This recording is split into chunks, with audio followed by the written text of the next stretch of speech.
দেখছেন সবার খবর, সবার নজর, বার্তা এক নজর।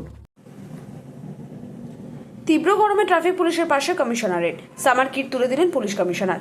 চন্দননগরে কমিশনারেটের উদ্যোগে চন্দননগর পুলিশ কমিশনারেটের দপ্তরের ট্রাফিকে কর্মরত পুলিশ কর্মীদের জন্য সামার কিট বিতরণ করা হয়। তীব্র গরমে রৌদ্র তপ্তাহ থেকে এদের সুরক্ষিত রাখতে এদিন ট্রাফিক পুলিশের হাতে ছাতা, জলের বোতল এবং তোয়ালে ওআরএস তুলে দেওয়া হয়। চন্দননগর কমিশনারেটের অন্তর্গত বিভিন্ন থানার ট্রাফিক ইন্সপেক্টরদের মাধ্যমে এই সামার কিট প্রদান করা হয়।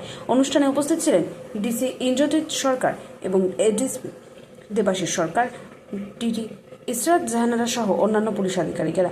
পুলিশ কমিশনার সুনীল কুমার ইয়াদব জানান যে প্রচণ্ড গরমের মধ্যে যেসব পুলিশ কর্মী রাস্তায় দাঁড়িয়ে দায়িত্ব পালন করেন তাদের প্রদান করা হয়েছে। পাশাপাশি তিনি বাইক চালকদের সর্বদা হেলমেট পরার কথা বলেছেন।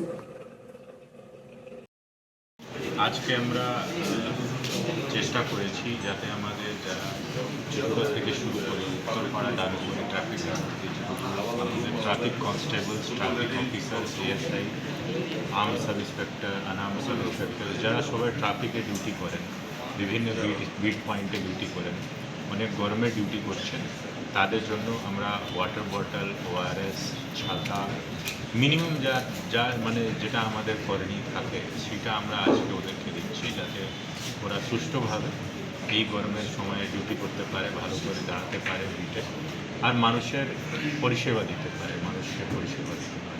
এটাই আজকে আমাদের একটা ছোটো চেষ্টা ছিল।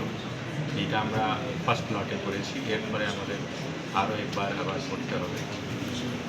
সেটা আমরা আগামী দিনে প্ল্যান করে আপনাদের আবার জানিয়ে দেবো। এটা পুরো কমিশনারেটেই পুরো ট্রাফিকে দেওয়া হলো? হ্যাঁ, এটা পুরো কমিশনারেটে আমাদের মোটামুটি প্রত্যেকটা ট্রাফিক গার্ড 20 থেকে 30টা করে বিট থাকে বিভিন্ন জায়গায়, ক্রস সেকশন, ইন্টারসেকশন পয়েন্টগুলোতে যারা ডিউটি করে তাদেরকে আমরা এটা আজকে দিয়েছি। Thank you.